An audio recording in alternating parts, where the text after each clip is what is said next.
Shalom friends, एक बार फिर से आप सभी का स्वागत है। आज मैं आपके लिए लेकर आई हूँ एक 1 ईयर बाइबल रीडिंग कैलेंडर। अगर आपका कोई बाइबल रीडिंग रूटीन नहीं है और आप कभी भी अपनी पूरी बाइबल कंप्लीट नहीं कर पाए हैं, तो ये वीडियो आपके लिए है। इसमें ओल्ड टेस्टमेंट और न्यू टेस्टमेंट के सभी चैप्टर्स को डे वाइज ऑर्गेनाइज किया गया है। डे 1 से लेकर डे 365 तक के सभी चैप्टर्स आपको यहाँ मिलेंगे। डे 365 पर आप अपनी पूरी बाइबल कंप्लीट कर पाएंगे, तो आप इसके द्वारा आशीषित हों। और अगर आपको ये वीडियो पसंद आती है तो आप अपने फैमिली और फ्रेंड्स से शेयर करें, और अगर आप चाहें तो आप सब्सक्राइब, लाइक और कमेंट भी करें और बेल आइकन को प्रेस करके नोटिफिकेशन ऑन करना ना भूलें। So praise the lord, shalom to everyone. Let's get started. Day 134, chapter number 9, Israel के राजा के रूप में येहू का अभिषेक। तब एलीशा भविष्यद्वक्ता ने भविष्यद्वक्ताओं के चेलों में से एक को बुलाकर उससे कहा, कमर बांध और हाथ में तेल की यह कुप्पी लेकर गिलाद के रामोत को जा और वहां पहुंचकर येहू को, जो यहोशापात का पुत्र और निमशी का पोता है, ढूंढ लेना। तब भीतर जा, उसको खड़ा कराकर उसके भाइयों से अलग एक भीतरी कोठरी में ले जाना। तब तेल की यह कुप्पी लेकर तेल को उसके सिर पर यह कहकर डालना, यहोवा यो कहता है कि मैं इजराइल का राजा होने के लिए तेरा अभिषेक कर देता हूँ। तब द्वार खोलकर भागना, विलंब ना करना। अतः वह जवान भविष्यद्वक्ता गिलाद के रामोत को गया। वहां पहुंचकर उसने क्या देखा कि सेनापति बैठे हुए हैं। तब उसने कहा, हे सेनापति, मुझे तुझसे कुछ कहना है। येहू ने पूछा, हम सबों में किससे? उसने कहा, हे सेनापति, तुझी से।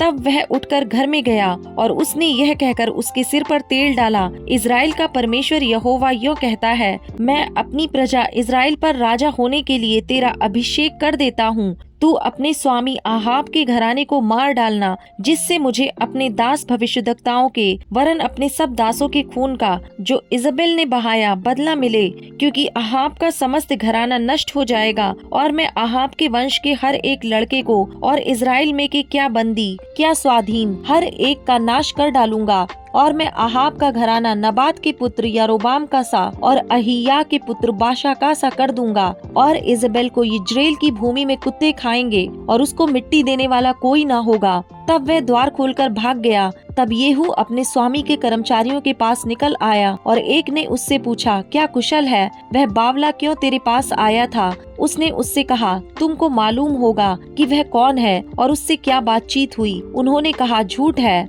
हमें बता दे। उसने कहा, उसने मुझसे कहा तो बहुत, परंतु मतलब यह है, यहोवा यो कहता है कि मैं इजराइल का राजा होने के लिए तेरा अभिषेक कर देता हूँ। तब उन्होंने झट अपना वस्त्र उतारकर उसके नीचे सीढ़ी ही पर बिछाया और नरसिंगे फूंक कर कहने लगे, येहू राजा है, इजराइल के राजा योराम का वध। यो येहू जो निमशी का पोता और यहोशापात का पुत्र था, उसने योराम से राजद्रोह की गोष्ठी की। योराम तो सारे इजराइल समेत अराम के राजा हजाएल के कारण गिलाद के रामोत की रक्षा कर रहा था। परंतु राजा योराम आप अपने घाव का, जो अराम के राजा हजाएल से युद्ध करने के समय उसको अरामियों से लगे थे, उनका इलाज करने के लिए यिज्रेल को लौट गया था। तब येहू ने कहा, यदि तुम्हारा ऐसा मन हो तो इस नगर में से कोई निकलकर यिज्रेल में सुनाने को ना जाने पाए। तब येहू रथ पर चढ़कर यिज्रेल को चला, जहाँ योराम पड़ा हुआ था। और यहूदा का राजा अहज्याह योराम को देखने वहाँ आया था। यिज्रेल के गुम्मट पर जो पहरुआ खड़ा था, उसने येहू के संग आते हुए दल को देखकर कहा, मुझे एक दल दिखाई देता है। योराम ने कहा, एक सवार को बुलाकर उन लोगों से मिलने को भेज और वह उनसे पूछे, क्या कुशल है? तब एक सवार उससे मिलने को गया और उससे कहा, राजा पूछता है, क्या कुशल है? येहू ने कहा, कुशल से तेरा क्या काम? हटकर मेरे पीछे चल। तब पहरुए ने कहा, वह दूत उनके पास पहुंचा तो था, परंतु लौटकर नहीं आया। तब उसने दूसरा सवार भेजा और उसने उनके पास पहुंचकर कहा, राजा पूछता है, क्या कुशल है? येहू ने कहा, कुशल से तेरा क्या काम? हटकर मेरे पीछे चल। तब पहरुए ने कहा, वह भी उनके पास पहुंचा तो था, परंतु लौटकर नहीं आया।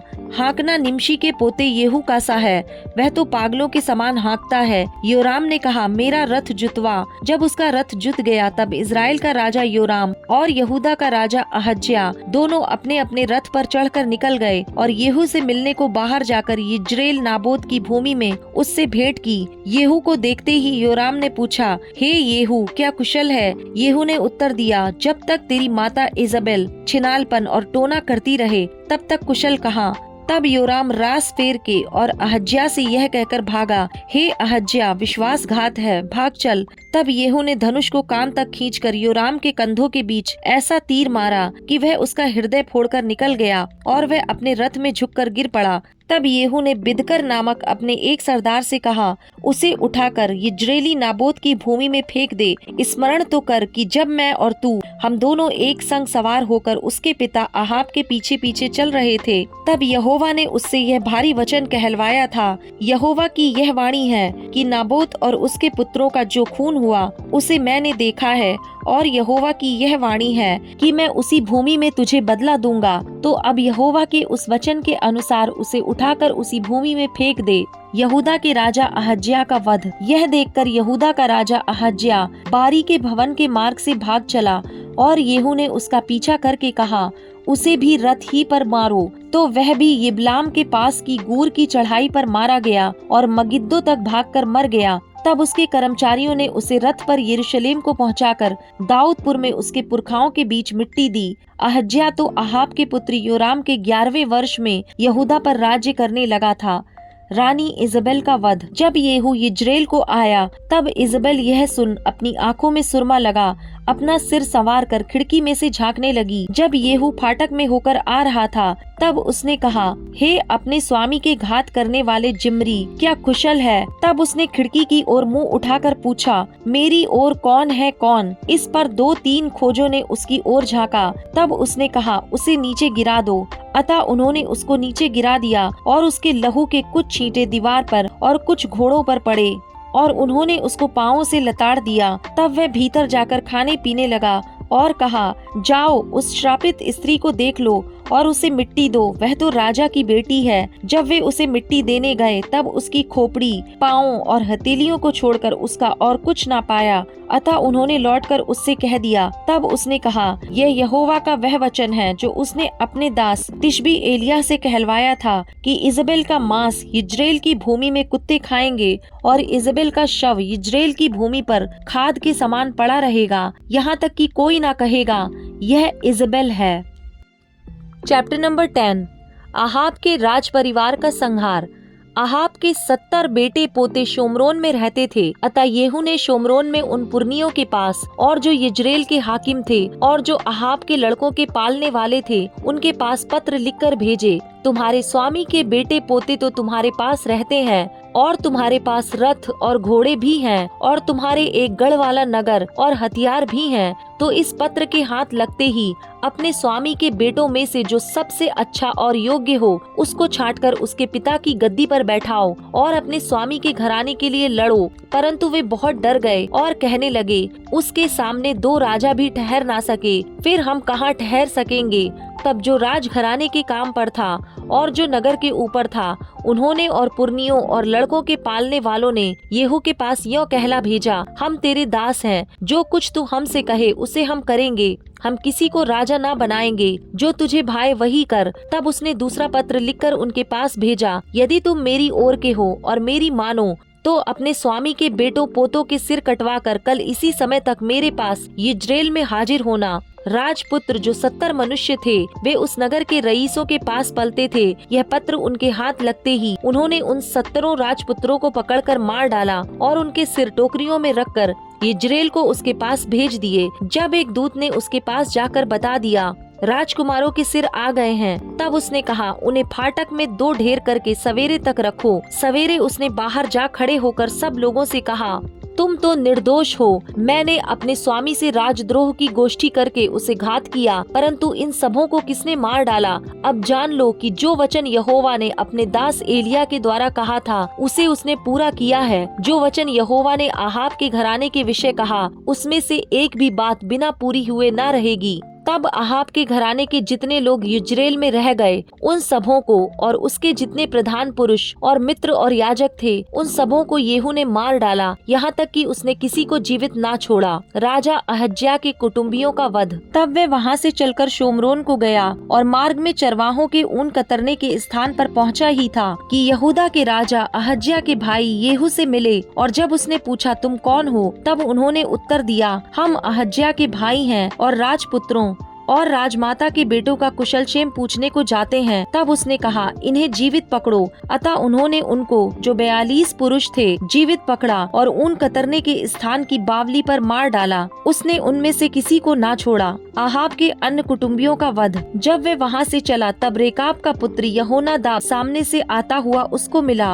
उसका कुशल उसने पूछकर कहा, मेरा मन तो तेरे प्रति निष्कपट है, क्या तेरा मन भी वैसा ही है? यहोनादाब ने कहा, हाँ ऐसा ही है। फिर उसने कहा, ऐसा हो तो अपना हाथ मुझे दे। उसने अपना हाथ उसे दिया और वह यह कहकर उसे अपने पास रथ पर चढ़ाने लगा, मेरे संग चल और देख कि मुझे यहोवा के निमित्त कैसी जलन रहती है। तब वह उसके रथ पर चढ़ा दिया गया। शोमरोन को पहुंचकर उसने यहोवा के उस वचन के अनुसार जो उसने एलिया से कहा था, आहाब के जितने शोमरोन में बचे रहे उन सबों का मार के विनाश किया। बाल के पुजारियों का वध। तब येहू ने सब लोगों को इकट्ठा करके कहा, आहाब ने तो बाल की थोड़ी ही उपासना की थी, अब येहू उसकी उपासना बढ़ के करेगा। इसलिए अब बाल के सब नबियों, सब उपासकों और सब याजकों को मेरे पास बुला लाओ, उनमें से कोई भी ना रह जाए, क्योंकि बाल के लिए मेरा एक बड़ा यज्ञ होने वाला है। जो कोई ना आए वह जीवित ना बचेगा। येहू ने यह काम कपट करके बाल के सब उपासकों को नष्ट करने के लिए किया।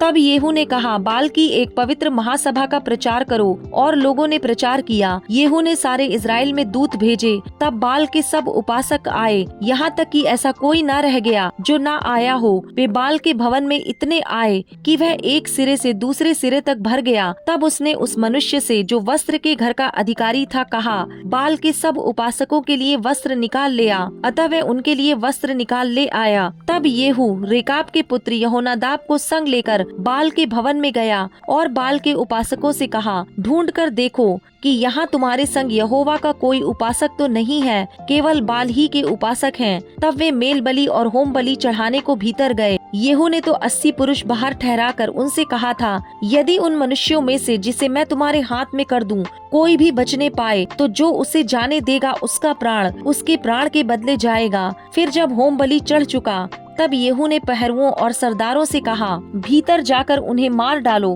कोई निकलने ना पाए। तब उन्होंने उन्हें तलवार से मारा और पहरुए और सरदार उनको बाहर फेंककर बाल के भवन के नगर को गए। और उन्होंने बाल के भवन में की लाठें निकालकर फूंक दी और बाल की लाठ को उन्होंने तोड़ डाला और बाल के भवन को ढाकर शौचालय बना दिया। और वह आज तक ऐसा ही है। यों येहू ने बाल का इजराइल में से नाश करके दूर किया। तो भी नबात के पुत्र यारोबाम, जिसने इजराइल से पाप कराया था, उसके पापों के अनुसार करने, अर्थात बेतेल और दान में से सोने के बछड़ों की पूजा, उससे येहू अलग ना हुआ। यहोवा ने येहू से कहा, इसलिए कि तूने वह किया जो मेरी दृष्टि में ठीक है और आहाब के घराने से मेरी इच्छा के अनुसार बर्ताव किया है, तेरे पर पोते के पुत्र तक तेरी संतान इजराइल की गद्दी पर विराजती रहेगी। परंतु येहू ने इजराइल के परमेश्वर यहोवा की व्यवस्था पर पूर्ण मन से चलने की चौकसी ना की, वरन यारोबाम, जिसने इजराइल से पाप कराया था, उसके पापों के अनुसार करने से वह अलग ना हुआ। उन दिनों यहोवा इजराइल की सीमा को घटाने लगा, इसलिए हजाएल ने इजराइल के उन सारे देशों में उनको मारा, यरदन से पूर्व की ओर गिलाद का सारा देश और गादी और रूबेनी और मनशेई का देश, अर्थात अरोएर से लेकर जो अर्नोन की तराई के पास है, गिलाद और बाशान तक। येहू के और सब काम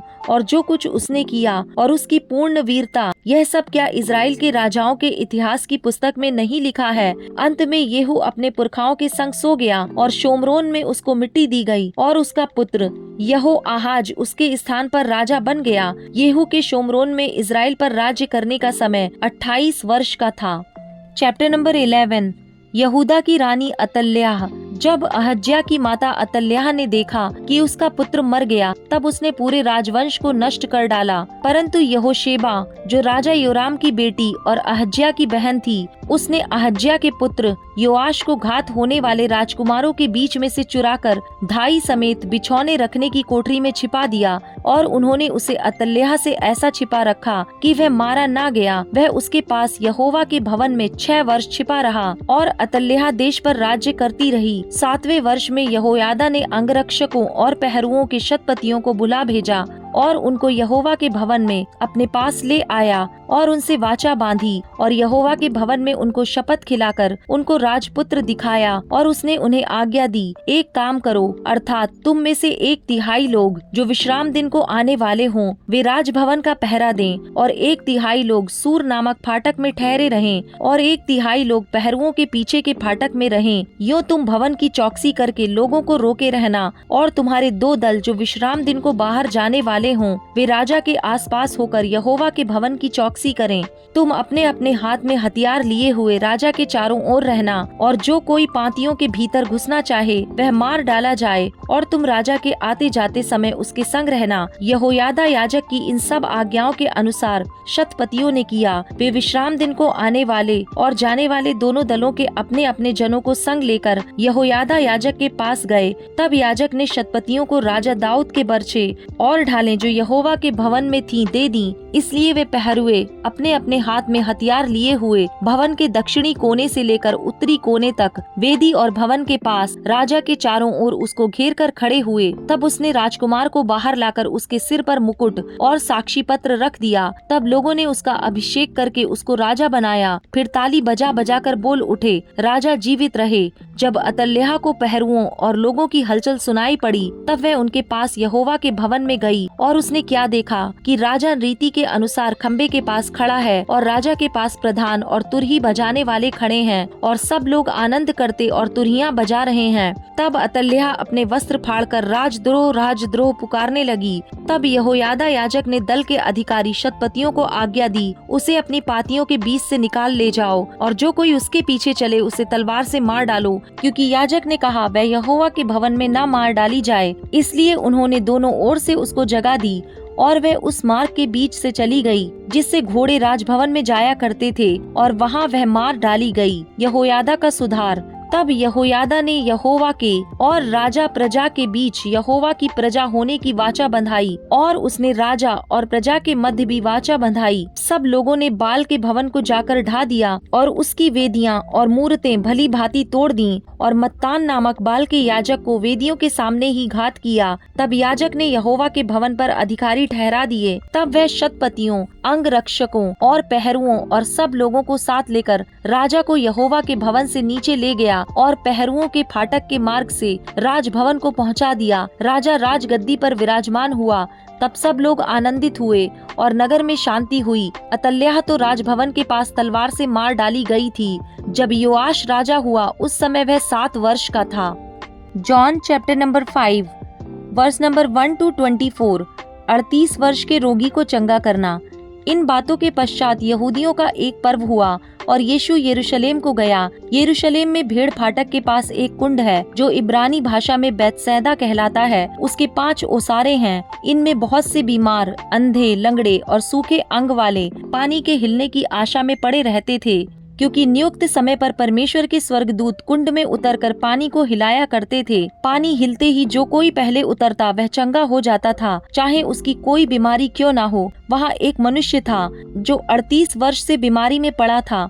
यीशु ने उसे पड़ा हुआ देखकर और यह जानकर कि वह बहुत दिनों से इस दशा में पड़ा है, उससे पूछा, क्या तू चंगा होना चाहता है? उस बीमार ने उसको उत्तर दिया, हे प्रभु, मेरे पास कोई मनुष्य नहीं कि जब पानी हिलाया जाए तो मुझे कुंड में उतारे, परंतु मेरे पहुँचते पहुँचते दूसरा मुझसे पहले उतर जाता है। यीशु ने उससे कहा, उठ, अपनी खाट उठा और चल फिर।